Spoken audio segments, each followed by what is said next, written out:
Hello বন্ধুরা, আশা করি তোমরা সবাই ভালো আছো, সুস্থ আছো। সন্ধেবেলা বসে গেছি ফ্রিজ পরিষ্কার করতে। সামনে ছেলের জন্মদিন ছিল কিছুদিন আগে। তারপর থেকে না ফ্রিজে তেল মশলার একটা গন্ধ হয়ে গেছে এবং তেল তেলে হয়েছে খুব। তোমরা তো জানো একটা অনুষ্ঠান থাকলে ফ্রিজের মধ্যে কতটা অত্যাচার হয়।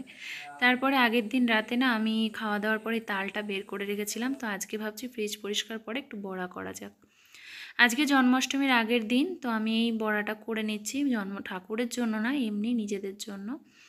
তো দেখো, চিনি সুজিটা গরম জলে একটু ভিজিয়ে রেখেছিলাম, তারপর ময়দা দিয়ে এটা সম্পূর্ণ মেখে নেব ভালো করে।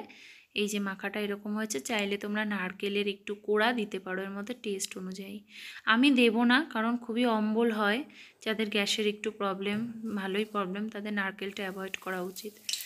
তো যাই হোক, এই যে আমার তালের বড়াগুলো দেখো আমি কড়াইতে বসিয়ে দিয়েছি, ছোট্ট ছোট্ট করে দিয়েছি গোল গোল করে। তেলটা একটু কম দিয়েছি, কারণ এই বড়া ভাজার তেলে আমার আর কোনো কাজেই লাগবে না, ভাজা ভুজো খেতে লাগবে। একটা তাল তাল গন্ধ হয়ে যায় বলে আমি তেলটা অল্প দিয়েছি। এইভাবেই তালের বড়াগুলো করে নিলাম। তো বলো কেমন হয়েছে তালের বড়া, আর এই বছর তালের বড়া তোমরা কারা কারা এখনও খাওনি বা খেয়েছো, কীভাবে খেয়েছো কমেন্টে জানাও।